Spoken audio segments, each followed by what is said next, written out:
নুসরাত, কত নাম বলবো, নির্যাতিত হয়েছেন, গণনির্যাতনের শিকার হয়েছেন, হত্যার শিকার হয়েছেন, বাসের মধ্যে নিপীড়িত হয়েছে রূপা। কারণ একটি জঙ্গলি সরকার ক্ষমতায় থাকলে সমাজের মধ্যে জঙ্গলের রাজত্ব কায়েম থাকে। শেখ হাসিনা সেই ভয়ঙ্কর আদিম অরণ্যের রাজত্ব কায়েম করেছিল।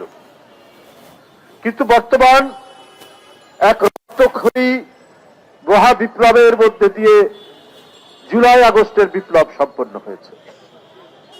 এখন কেন সমাজের মধ্যে অস্থিরতা থাকবে? এখন একটি কথা বেরিয়েছে, আপনারা জানেন। এ ভাই চুপ করেন না আপনারা। মব কালচার, এই মব কালচার তৈরি হলো কেন? আজকে অন্তর্বর্তীকালীন সরকার তো সকল গণতন্ত্রকামী রাজনৈতিক দলের সমর্থিত সরকার। এই মব কালচারে আজকে কত যে সমাজের মধ্যে নিপীড়ন নির্যাতন হচ্ছে তার কোনো ইয়াত্তা নাই। কত নারী এবং কন্যা শিশু নিপীড়িত হচ্ছে, এর স্ট্যাটিস্টিক্স যা আসে তা অল্প। মহিলা পরিষদ তার মাসিক প্রতিবেদনে উল্লেখ করেছে যে জানুয়ারি মাসেই কন্যা নির্যাতিত হয়েছেন প্রায় 85 জন, নারী নির্যাতিত হয়েছেন 120 জন। এর মধ্যে ধর্ষণের শিকার হয়েছেন 67 জন, হত্যাকাণ্ডের শিকার হয়েছেন 14 জন। এ তো ভয়ঙ্কর পরিস্থিতি। এটা মহিলা পরিষদ তার মাসিক প্রতিবেদনে দিয়েছেন। কিন্তু এটাই শেষ নয়, সংখ্যা হয়তো আরো বাড়বে। কেন এই পরিস্থিতি চলছে? এটি জনগণের সমর্থিত সরকার, সমাজের মধ্যে শান্তি স্থিতি নিশ্চিত করা প্রধান দায়িত্ব। আর সেখানে যদি নারী এবং কন্যারা নিরাপত্তাহীনতায় ভোগে, আমার আপনার সন্তান, কন্যা সন্তান স্কুলে গিয়ে সে নিপীড়িত হয়ে ফিরে আসে, এই লজ্জা এই জাতির, এই লজ্জা এই দেশের, এই লজ্জা যারা 71-এ শহীদ হয়েছেন, যারা জুলাই বিপ্লবে শহীদ হয়েছেন, যারা গণতান্ত্রিক আন্দোলনে যারা শহীদ হয়েছেন, তাদের সেই শহীদদেরকে অপমান করা। কেন দুষ্কৃতিকারীরা আধিপত্য বজায় করবে সমাজের রন্ধ্রে রন্ধ্রে? তাহলে সরকার কিসের জন্য? ঢাকা বিশ্ববিদ্যালয়ে একজন, সেও আবার ঢাকা বিশ্ববিদ্যালয়ের একজন স্টাফ, রিক্সা থামিয়ে এক মেয়েকে বলছে যে তোমার এই পোশাক পরা ঠিক হয়নি। তাহলে বলুন, তার মুরব্বী বিশ্ববিদ্যালয়ের কর্তৃপক্ষ সেটা যদি অশ্লীল হয় বলতে পারত। আমরা শুনছি এখন ওড়না কাণ্ড, পোশাক কাণ্ড। একটা তো মব কালচার, আরেকটা কোথাও যেন উগ্রবাদী গোষ্ঠী কাজ করছে। বন্ধুরা, পুরুষ এবং মেয়ে আমরা হলাম মানব সম্প্রদায়। যিনি প্রথম ইসলামে দীক্ষিত হয়েছেন তিনি তো একজন মহিলা, বিবি খাদিজা রাদিয়াল্লাহু আনহা। তাহলে নিজেকে কেমন করে চলতে হবে, সন্তানকে কিভাবে মানুষ করতে হবে, এই ইনস্টিটিউশন তো হচ্ছে মা, আর মা তো একজন নারী। বাবা সত্য কথা বলিস, মিথ্যা বলিস না, শিক্ষকদেরকে সম্মান করিস, মুরব্বীদেরকে সম্মান করিস, সেটা কে শেখায়? প্রথমে সেটা শেখায় মা।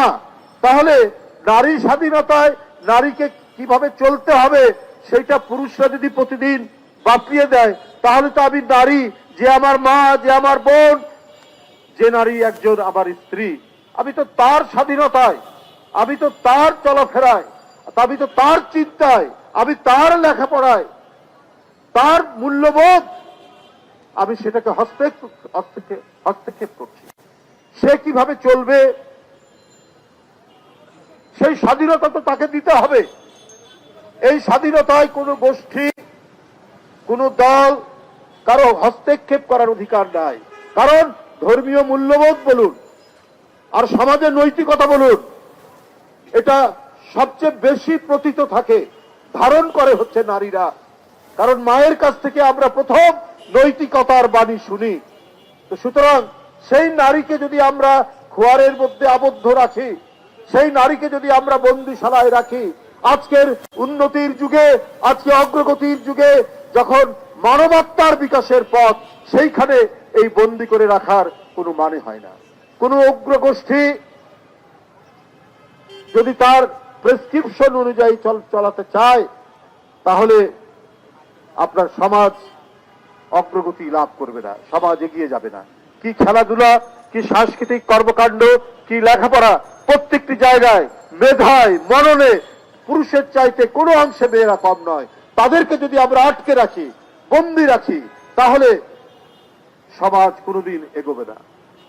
আজকে যেই সরকার আসুক, তাদেরকে নারী শিক্ষার যে বিপুল প্রসার ঘটিয়েছিলেন জিয়াউর রহমান এবং বেগম খালেদা জিয়া, সেটা অব্যাহত রাখতে হবে। যার অঙ্গীকার রয়েছে আমাদের ভারপ্রাপ্ত চেয়ারম্যান তারেক রহমানের, তার বক্তব্যের মধ্যে দিয়ে, তার 31 দফায় তার চিন্তা, নারীদের অগ্রগতি নিয়ে তার যে চিন্তার প্রতিফলন আমরা দেখি, সেটা বাস্তবায়নের মধ্যে দিয়ে। কারণ এইখানে কোনো উগ্র গোষ্ঠী নারীদেরকে শৃঙ্খলাবদ্ধ করতে যাতে না পারে, সেই প্রচেষ্টাও আমরা থাকবে। কারণ বাংলাদেশ জাতীয়তাবাদী দল, যে দল ধর্মীয় মূল্যবোধ প্রতিষ্ঠা করেছে, যে দল সংবিধানে আল্লাহর নাম সংযোজন করেছে, যে দল, যে নেতারা নারী শিক্ষার প্রসার ঘটিয়েছে, সেই দল রাষ্ট্র ক্ষমতায় আসলে নারীর উন্নতি এবং অগ্রগতিতে সবচাইতে বেশি অবদান রাখবে। এবং নারীদের যে স্বাধীনতা, নারী স্বাধীনতা মানে কি অশ্লীলতা? নারী স্বাধীনতা মানে হচ্ছে তার এগিয়ে যাওয়া, তার চিন্তার স্বাধীনতা, তার লেখাপড়ার অধিকার, তার মানুষ হিসাবে গড়ে ওঠার অধিকার। এটাই তো নারী স্বাধীনতা। সেইখানে যেন কেউ এটাকে আটকাতে না পারে। আমি আজকে আন্তর্জাতিক নারী দিবসে নারীদের সকল প্রকার অগ্রগতি এবং সাফল্য কামনা করে আমি আমার বক্তব্য এখানে শেষ করছি। খোদা হাফেজ। বাংলাদেশ জিন্দাবাদ।